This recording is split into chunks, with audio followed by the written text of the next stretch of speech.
World News in 5. Right now. News and developments making headlines around the world in 5 minutes. World News in 5. Here on Radyo Pilipinas World Service.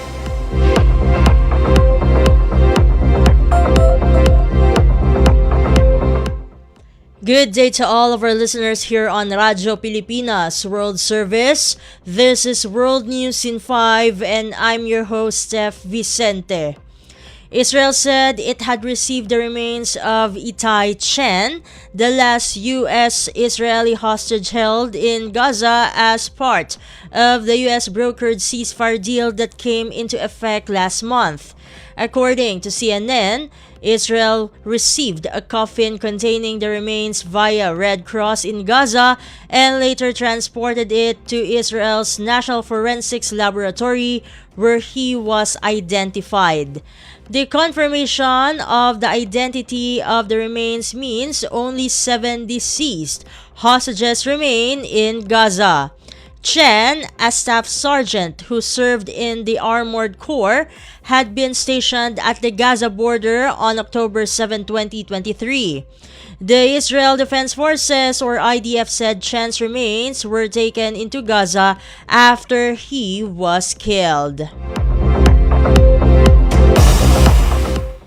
In other news stories, at least 9 people were killed when a UPS cargo plane crashed while taking off from an airport in Louisville, Kentucky, as said by the state's governor, Andy Beshear. The BBC reported Governor Beshear earlier stated the plane's 3 crew members were likely among the dead after the freight plane exploded as it departed Louisville Muhammad Ali International Airport. It is noted that at least 11 other people were injured when the plane crashed.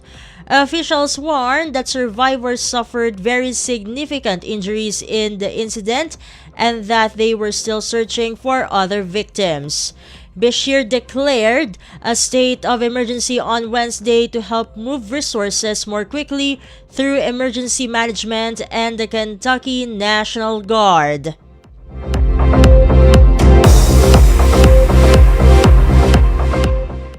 And finally, the Bolivian Supreme Court has overturned the 10-year prison sentence of former interim president Jeanine Áñez. It is noted that Áñez was convicted over an alleged plot to oust her left-wing predecessor, Evo Morales. Al Jazeera reported that Supreme Court Justice Romer Saucedo told reporters on Wednesday that the sentence against Áñez, who has been imprisoned for more than 4 years, had been annulled based on violations of due process during her trial. Áñez, a former conservative senator, declared herself Bolivia's interim leader in 2019 after Morales fled the country following mass demonstrations over alleged election fraud during his controversial bid for a 4th term. Morales, the South American country's first indigenous president, claimed he was the victim of a coup after the military called for him to step down following weeks of unrest. And that concludes today's edition of World News in 5. For Radyo Pilipinas World Service, this has been Steph Vicente.